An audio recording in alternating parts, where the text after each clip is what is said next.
Good afternoon, everyone, and welcome to the CG Policy Innovations National Webinar on Productivity in the Shadows, Unpaid Female Family Labor in Agriculture. I would like to begin by introducing our esteemed presenters for today. Dr. C.S.C.Sekhar is currently Professor and Head AERU at the Institute of Economic Growth. He was also the Honorary Director of Agriculture Economics Research Center, University of Delhi. His area of teaching and research span agricultural markets and price formation, development economics, applied econometrics, and international commodity markets. Many of his research papers have appeared in national and international journals of repute as well. He served as the chairman and member of many committees of the Government of India, as well as a consultant for IFPRI-FAO, among many others. We also have with us Dr. Mulla Areef, who is a Sir Ratan Tata Fellow in Economics at the Institute of Economics Growth. With over 4 years of research experience in agricultural economics, his work focuses on food value chains, nutritional security, sustainable agri-food systems, price forecasting, female labor force participation, among others. He has strong expertise in empirical research methods and has published in leading NAS-rated and Scopus Index journals. So I would request you to kindly take over the session. I also request all audience members to put their questions in the question box. We will look at all the questions after we're done with the presentation. Thank you. Thank you. Thank you very much for the very generous introduction. Today we are, this is based on a published paper in the Economic and Political Weekly last month.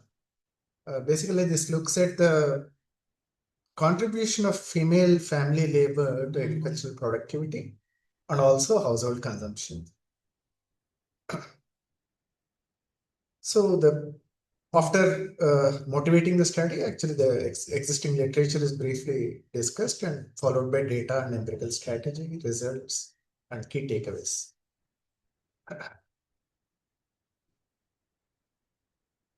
Recently, female labor force and female workforce participation rates have increased between 2017 to nearly 23, contributing majorly to India's aggregate employment growth.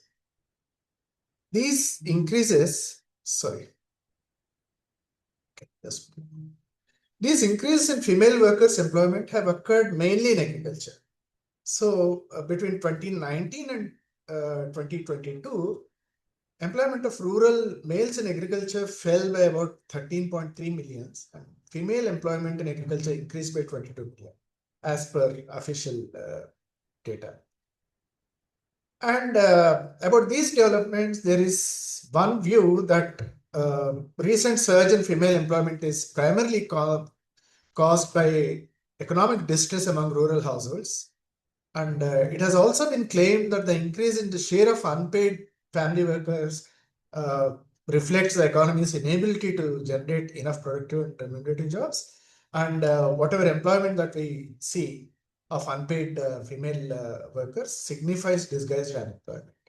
So there is a State of Working India report by Premji University. Then there are many scholarly articles also, which I have not cited here, but there is a lot of scholarly articles in scholarly journals and also the popular media that this view has gained ground.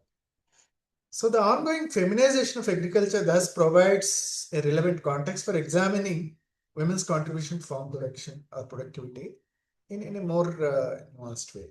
So this is where our work starts. So in the existing literature, some of the works that we have cited here, I'm not going to go in detail into many of these studies, because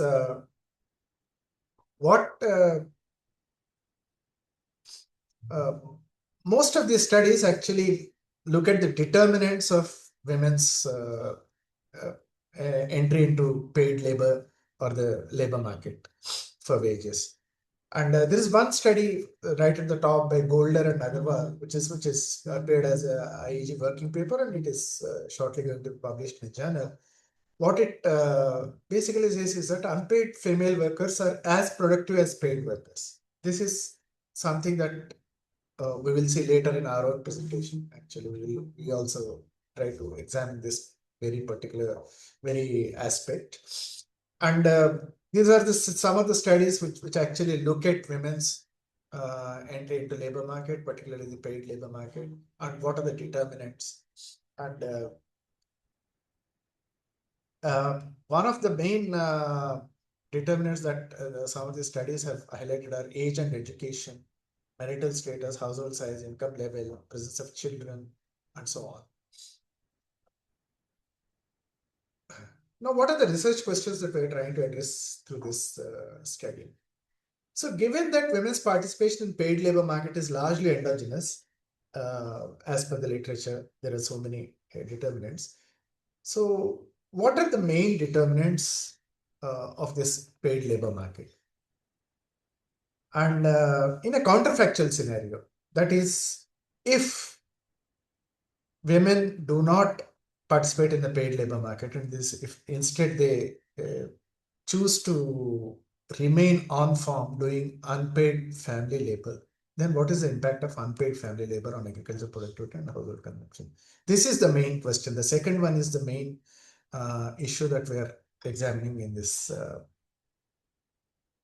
study. For this, because women's participation or non-participation is endogenous, and there are mainly two regimes. A woman can either go for paid labor or she can remain on farm doing unpaid family labor. So we have used well-established endogenous switching regression model. Endogenous switching regression model actually it is rooted in the work of Heckman, who actually applied this kind of methodology for labor markets. And it was subsequently developed by Maddala, and it has been applied in agriculture more recently by Sudha, then Falcon and Veronese, and so on and so forth. So what does this model say? The basic theoretical framework of the model is as follows. So there is a latent selection equation, in the sense that W here, let me just define these two terms.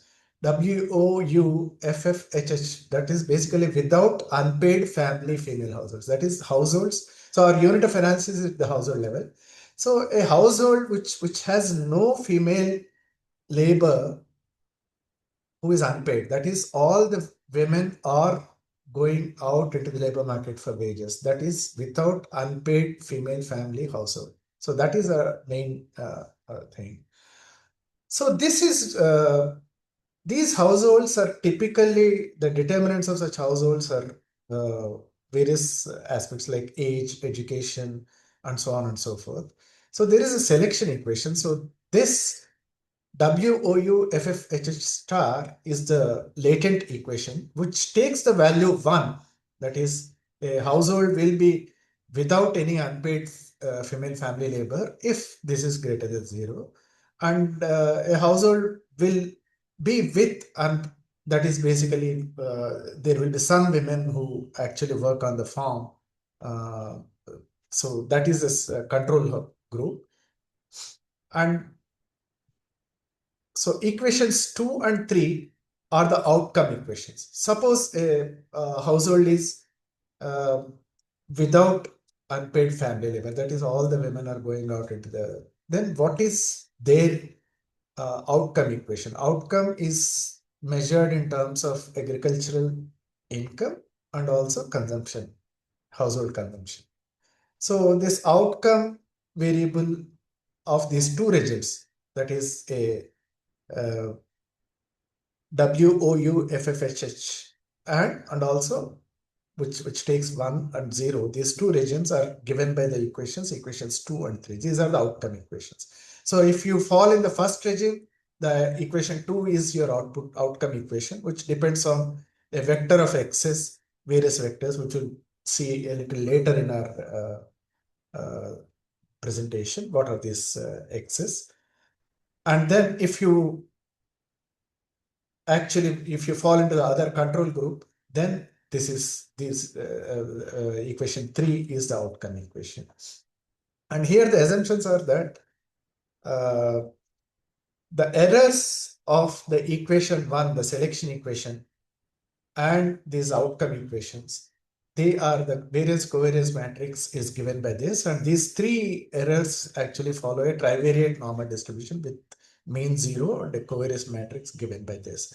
Here sigma square is given, it gives the variance, and sigma 1 square gives the variance of the first outcome equation, and sigma 2 0 naught square will give you the second outcome equation, which relates to two regions. And then these are the covariances which are of importance to us. This actually gives the covariance between the selection equation and equation 1, the outcome equation 1, and sigma nu2 will give you the covariance between the selection equation and outcome equation 2. So these are of importance to us, as we see a little later. And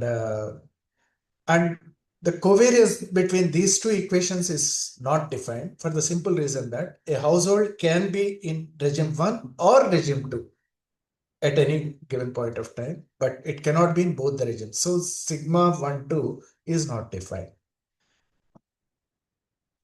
And given this, these two regimes and one selection equation, we can get the counterfactual situation scenarios. We can also develop the counterfactuals. These are all well established in literature.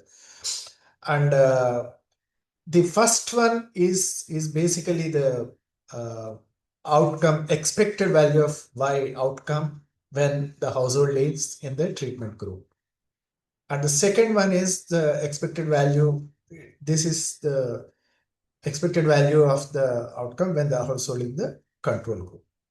And then this one, the third equation 4.3 gives you the counterfactual of the treatment group. That is, suppose the treatment group has all the attributes of treatment group, but it is actually following the outcome equation 2, that is of the control group, then what will be there?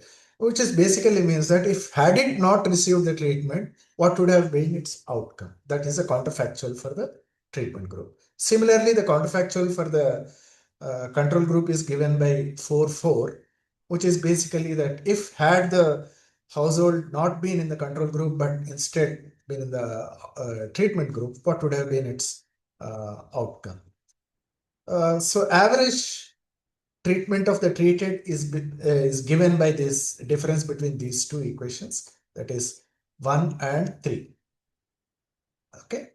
And similarly, average treatment of the untreated, because this is the difference between the actual state and the counterfactual. So that is given by the difference between equations 4.2 and 4.4. And then there are heterogeneity effects, the base heterogeneity of the treatment group and base heterogeneity of the control group.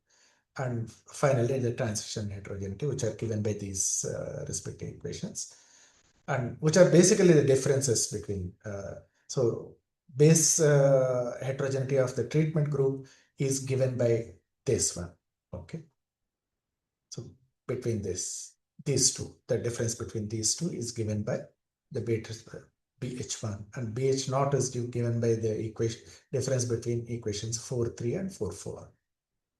And finally, the transitional heterogeneity, which is the difference between ATT and ATU.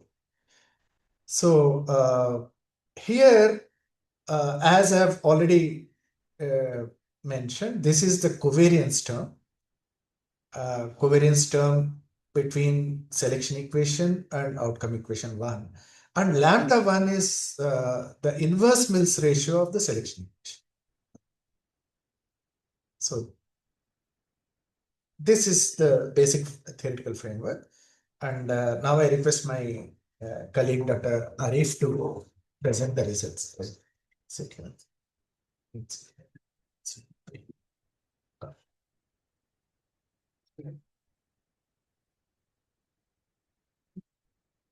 Thank you, sir, for setting the context and detailed explanation of the methodological framework. Now I am presenting the data. For this present analysis, we use the PLF data as well as the SAS data. Our outcome equations means our outcome variable of interest or welfare indicators. Those are the consumption expenditure and cultivation income. In PLF data, consumption expenditure information only available. Cultivation income data is not available. That is the reason we use the PLF data for the consumption expenditure related things and situation assessment data for the year of 2018-19 for the both cultivation income as well as the consumption expenditure data. For our analysis, situation assessment data is available for the recent year is 2018-19. That is the reason we also selected the PLF data 2018-19. For recent year, after post-pandemic period also, we want to see how it is happening. Post-pandemic, any migration is happening. Female family labors are depending upon the how they are moving, what is their welfare behavior like that. To verify these things, we also consider the PLF data for the 2023 and 24. And already Shekhar sir explained about our variable of interest. That is our treatment variable is a household with an unpaid female family labor. Means total number of the female members in the household, they are participating available in the labor market. At least one unpaid female family member is available inside the house. Those are considered as a control group. This is the KS graph and kernel density distribution. We calculated the cumulative distribution function. How the consumption expenditure is there. There is a statistical difference between the household without unpaid female family labor and a household with unpaid female labor. But using the PLF data, there is a clear difference there. There is a statistical difference. For example, see here. Here red line represents our treatment variable. Household without unpaid family female labor and household with unpaid family labor. There is a clear-cut difference is there, statistically different. Means those households without unpaid family labor, they are reported with higher consumption expenditure. Those households with unpaid family labor reported with lower level of consumption expenditure. The PLF data reported that there is a significant difference between the household without unpaid female labor, household with unpaid female family labor. For the year of 23-24, it is say that household without unpaid means female participating in any labor market, they are getting higher consumption expenditure. And what about the 2018-19? Same thing, we also calculated the consumption expenditure data and also conducted the case graph to compare the cumulative distribution differences between the without unpaid female family household and with unpaid family household labor. For the 2018-19 PLF data also reported same thing. There is a statistically significant difference between the treatment and control, and also consumption expenditure is higher for the household without unpaid female family labor worker. Here is also statistically different. There is a gap is there. Household without unpaid female family labor, the consumption expenditure is higher compared to the household with unpaid female family labor. The consumption expenditure is higher. Here is a kernel density also is there, how their income is there. Household with one or more unpaid female family labor distributed at lower level of consumption expenditure for the period of PLF data 2018-19. This is the NSSO PLF data, periodic labor force survey data. And then now I am moving to the situation assessment data. How it is happening for the same period, same thing. Here I am comparing with the consumption expenditure data. Here is also clearly visible situation assessment data. There is a gap is different, but there is a significant difference is there. The gap between the unpaid female family labor and without unpaid female family labor, the distance is lower. The difference is lower, but some statistical difference is there between the consumption expenditure. And this is the period of July to December, means Kharif period. And next is same consumption expenditure data for the period of Rabi, January to June 2019. Here is also consumption expenditure. There is a little gap.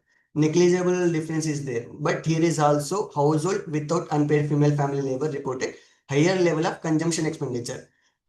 Using the consumption expenditure as a welfare indicator, it is clearly reporting the household without unpaid female family labor reported with the higher level of consumption expenditure. In PLF data as well as the situation assessment data, consumption expenditure showing that household without unpaid family labor reporting the higher level of consumption expenditure. And then we are going to verify about the cultivation income. What is happening in cultivation income? Then we are observing the cultivation income. There is a significant difference. Here, see here. Earlier, this red line is the forward. Now it is showing that household with unpaid, black line represents it with one or more unpaid female family labor. Household with unpaid female family labor reported the higher level of cultivation income. Household without unpaid female family labor, they reported lower level of cultivation income. Okay, when we are shifting from the consumption expenditure to cultivation income, here clearly reporting that household having the unpaid female family labor, there is a positivity is that the productivity is higher. This KS graph also reporting there is a difference is there, statistically significant difference. Household with one or more unpaid female family labors, cultivation income is higher. This is the Kharif season and Rabi season also. Cultivation income for the Rabi season, January to June. Here is also there is a difference is there. Household with one or more unpaid female family labors reported higher level of cultivation income. Without unpaid female family labor, the cultivation income is lower.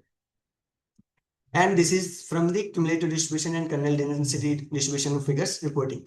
And then now we are observing how next we are moving from the KS graph all this thing to the endogenous switching regression model to establish a causal inference things, how it is impacting like that. Before I am explaining about the ESR results, I am going to explain about the summary statistics data. For example, see here, owned land is there, 1.76 acres. Here, 3.05 for the household with unpaid female family labor. We can say that household with unpaid female family labor land size is higher, means 3 acres. Household without family size also is very lower. We can say that because of the higher land with available in the unpaid female family labor, there may be a reason to increase in the cultivation income. We don't know. Because of the land, their cultivation income is higher or not. Others reason is there. Because of the unpaid female labor, his income is going on increasing. That is the reason, first of all, we verified the descriptive statistics, which are the variables impacting.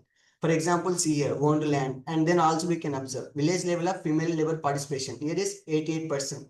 In village, female level participation rate is higher. Most of the females also working in, means those comes under without unpaid female family labors, means female labor force participation is higher.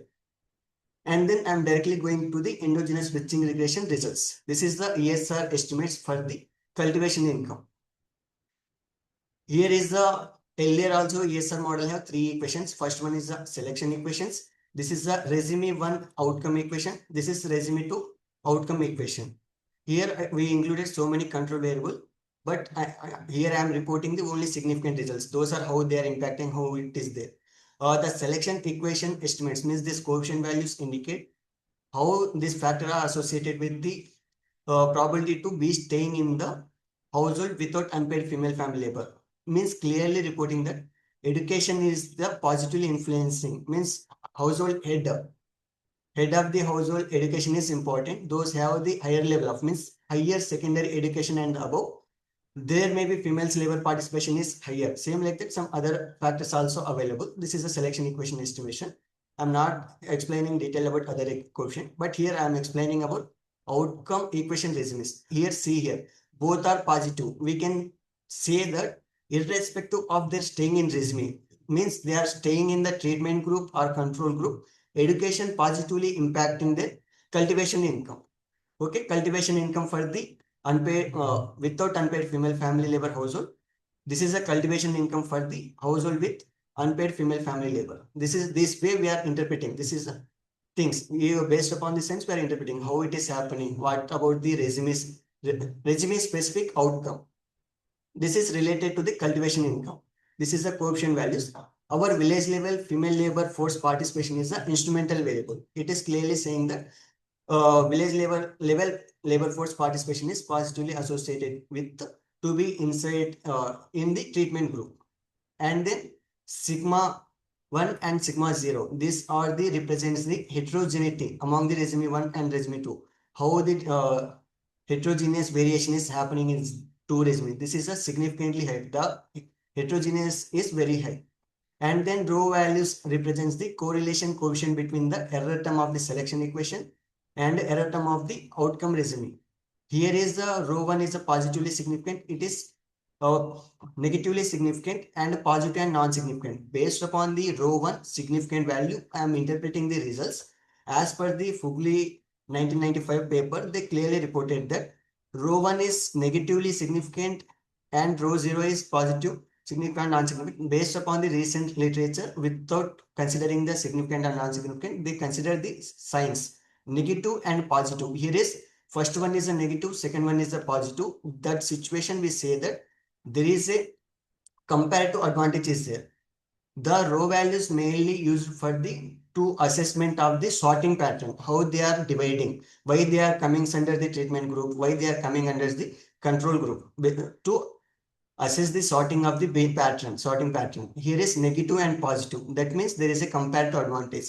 The households in without unpaid female family labor household category, those are getting above average cultivation income. They are remaining. It is better to stay in the same regime. Okay. Those are getting the above average income. It is better to stay in the same regime. Same likewise, those are not getting better income from the resume one without unpaid family labor. It is better to move to the other group, means with unpaid female family labor household. Means it is better to utilize the benefits of the unpaid female family labor to improve the cultivation income. Negative and positive means compared to advantage. And next, inverse Mills ratio. Inverse Mills ratio, it is also showing the significant and positively significant. Clearly, we can say that there is a selection bias. If we are neglecting this selection bias consideration in this equation model, it is we can get the outcome equation estimates is biased. That is the reason we need to go with the endogenous switching regression model. Here we can also clearly say that row value compulsory, it is not equal to 0 only. We can go with the ESR model. Once row values, correlation coefficient value is equal to 0, ESR model is not suitable. We can also take care about this row values. Row values also ranges between -1 to +1. This is a range of the row values. Inverse Mills ratio represents the, is the selection bias is available, is not there, it is also represented. This is the most important diagnostic values, sigma, row, and Mills ratio. Same way, this is the cultivation income context. This is for the consumption expenditure also. Here is also selection equation is there. Two outcome equation regime is also there. I am also not explaining detail. Already I explained how it is irrespective of the regime. Education also improve the consumption expenditure. Here is also education is positively influenced to probability is higher to stay in the category of household without unpaid female family labor. Owned land in acres is our instrumental variables. It is also significantly influence the stay in the treatment group. Here is also sigma values. Here is also significant, means there is a heterogeneity between the two regimes. And then row values also is there. Here interesting point is that earlier we observed at the negative and positive. No, here is the positive and positive. Earlier is a negative and positive. Here is positively significant and positively non-significant. This situation, both are in positive condition. We can say that there is a absolute advantage. Irrespective of their resumes, means having the unpaid female labor, without the unpaid female labors, there is no something, both are staying in the same resumes, they are getting the good consumption expenditure. Simply saying that they maintain the some level of consumption expenditure irrespective of their resume. Means staying in the treatment group, staying in the control group, there is no meaning. At least they maintain the some level of consumption expenditure. This is the interpretation. This is the how they are sorting based upon the resumes condition. Something is there. Okay, this is based upon the unobservable characteristics. ESR model considered both observable and unobservable variables. And then after the calculation of this ESR model, there is a ATT. We also calculated the average treatment effect on treated, average treatment effect on untreated, and transitional heterogeneity. Average treatment effect on treated means there is a difference between the observed treatment outcome minus counterfactual of the treatment effect. There is a difference. Here is clearly ATT is the percentage change. How much percentage change when they are in without unpaid female family labors shift to moving from the unpaid female family labor. That time their income will be increased by the 35%. Here negative sign means they are moving from, because of staying in the without unpaid female family category, they are losing the minus nearly 35% of the income. So we are saying that we are interpreting it as it is better to staying in the household with unpaid female family labor. They may get 35% of the higher income. There is a positive productivity in cultivation income. This is the Kharif season, same as the Rabi season also we calculated. For the Rabi season also nearly 35%. Means in Kharif and Rabi there is no difference. We can say that those are without unpaid female family regime, they are losing the cultivation income. It is better to retain the unpaid female family labor. They may enhance their cultivation income, means agriculture productivity side, that is nearly 35%. We can also take in the seasons, Kharif season and Rabi season. Because I am interpreting the ATT values also. Why? Because means earlier also our row values also significant. That is the reason my results mainly focusing upon the ATT things, how it is happening, on what basis it is happening. It is comparative advantage and absolute advantage, hierarchical sorting. Row values are important because here I am focusing upon the ATT, average treatment effect on treated. Same thing, here is our ATT values for the consumption expenditure. Here we can calculate it. Household staying in the without unpaid female family household category, they are getting the nearly 4% higher consumption expenditure. We are saying that with treatment group for the cultivation income is lower, but consumption expenditure is higher. For example, household without unpaid female family category, they shift to the unpaid female family labor. There may be a chance of 4% lower consumption expenditure. So it is beneficial. What they are treatment group staying in the same regime is the beneficial. They are getting nearly 4% higher consumption expenditure relatively their control groups. Same thing for the Rabi season also. Here 3%. ATT groups. And then finally, our key takeaways. Here is also final conclusions is the unpaid female family labor enhances the agriculture productivity. It is clear evidence is that based upon we are considering the both observable and unobservable characters and we employ the endogenous switching regression model. There is a clear evidence that unpaid female family labor enhances the agriculture productivity. How much means that is nearly 35% higher income under the counterfactual scenario. That means how without unpaid female family household treatment household move to shift to the unpaid female family household means control group. Similarly, without unpaid female family household shows the 4% consumption expenditure means once they are moving from the treatment to control group, there is a chance of the lower consumption expenditure in the counterfactual scenario. Same like that, how without unpaid female family households achieve the higher cultivation income but lower consumption expenditure under the counterfactual scenario. Because this is the very key point why it is happening. Household without unpaid female family labor getting higher consumption expenditure, lower cultivation income, and why cultivation income is higher in the household with unpaid female family labor, but why it is not income, cultivation income not converted into a consumption expenditure. What are the reasons? There may be future scope is there, why it is not happening. Policy decisions are the we can say that there is a need to formal recognition of the unpaid female family labor. And next slide is the future line of inquiry. Earlier I also highlighted cultivation income is higher for the unpaid female family labor household, but consumption expenditure is lower. Or maybe some possible reasons are there. Unpaid female family labor household with higher land size and may use a part of their agricultural cultivation income for the investment of the irrigation work, farm repairs. And because of these things, there is consumption expenditure is also lower. And productivity gains from the women's unpaid labor may be challenged to education, health, and assets accumulation. There may be a not immediate consumption, lowering the current expenditure. There may be a chance of the reported with the lower level of consumption expenditure.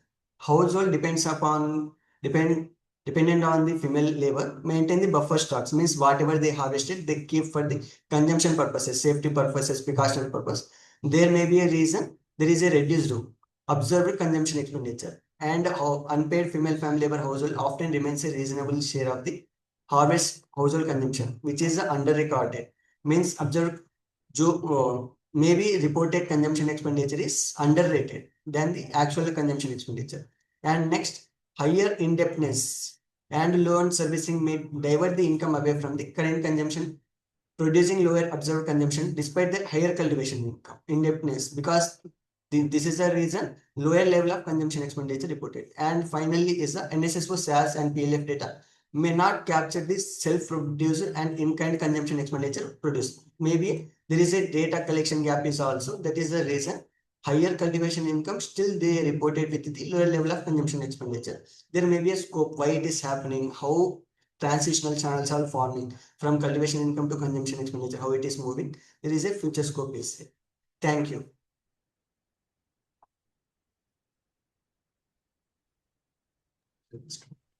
Thank you so much, sir, for your presentation. It was extremely informative. We now open the floor for questions. You can kindly put your questions in the question box or raise your hand.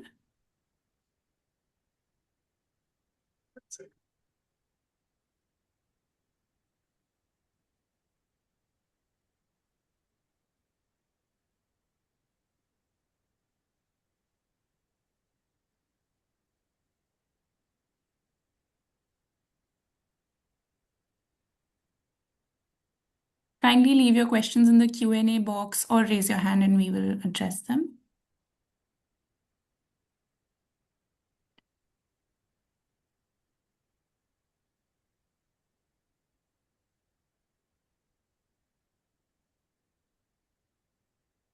The key message from our this study is that the treatment group, if they in a counterfactual situation, if they move to the control group, then their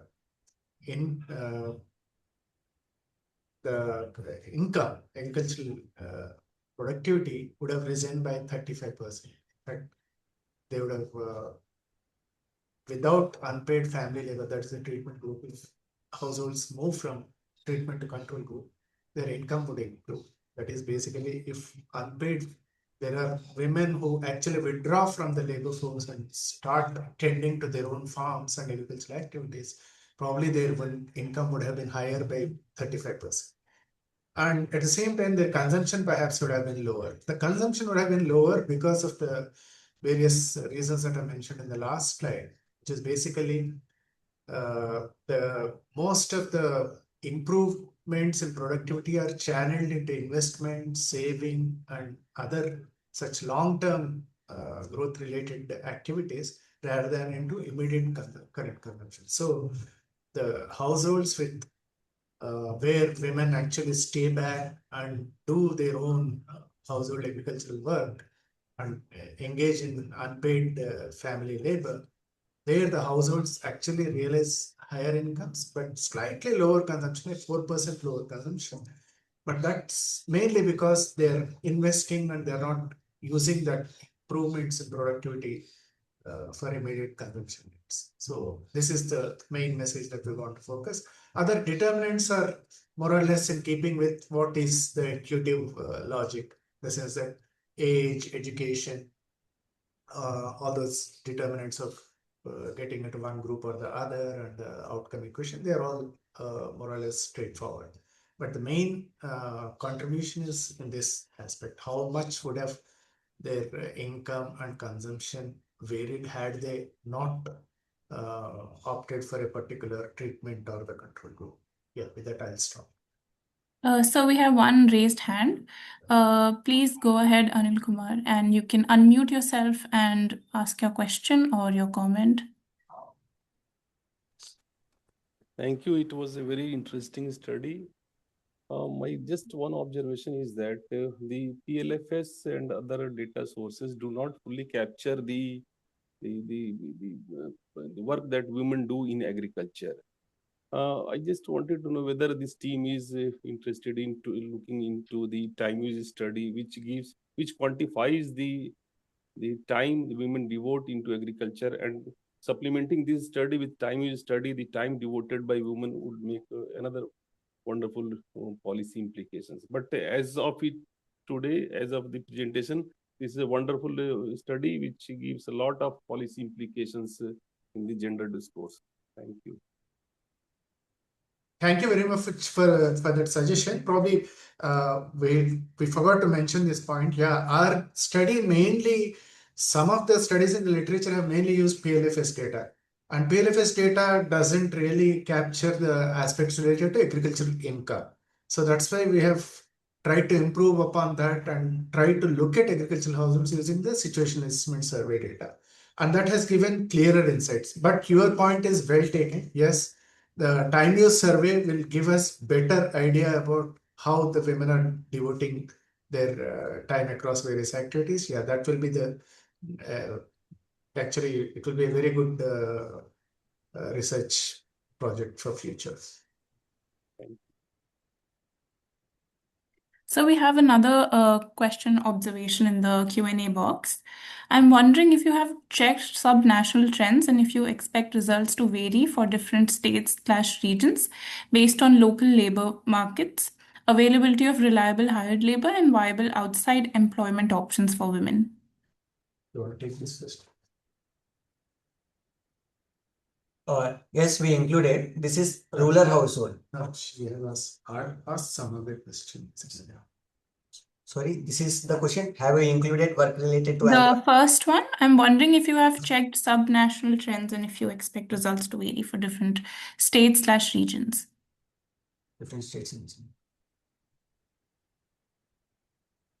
Yes, we included the higher labor cost also, and also included the machinery cost, how they are impacting when they are including the things, how it is happening like that. We also included in determinant. In our APW paper data, we also clearly explain what are the determinants, why we taken the determinants and NREGA information, all these things also we explained clearly. Because of the time constraints, we not presented all these things and not explained detail. All these things are available. We also explained in our results. No, but as for your point about subnational trends we have not looked at because this is not a panel kind of a analysis. So unfortunately, that could not be done in our thing. National risk. So it's only related to only we did not do it at there are the data at two different points of view. We are not taken a panel data of different states, and probably what you're suggesting is subnational trends. No, we have not seen that. We have another question here. Have you included work related to animal, fisheries, poultry, etc., or only agriculture? Included all these things: animal, fishery, poultry. This is the household things because they are how much income they are getting from the animals also. Any other questions?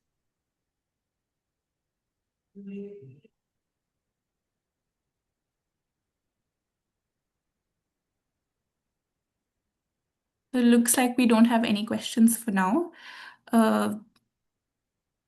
We can share the recording with you as well as an email ID to get in touch with if you want to ask questions offline or want to have details about anything in particular. So we can do that post our session today. Thank you everyone for joining, and thank you, sir, for the very enlightening presentation. Thank you very much. Thank you very much for. We will share the recording of today's session with everyone. Post them. Thank you. Thank you very much. Thank you. Bye everyone.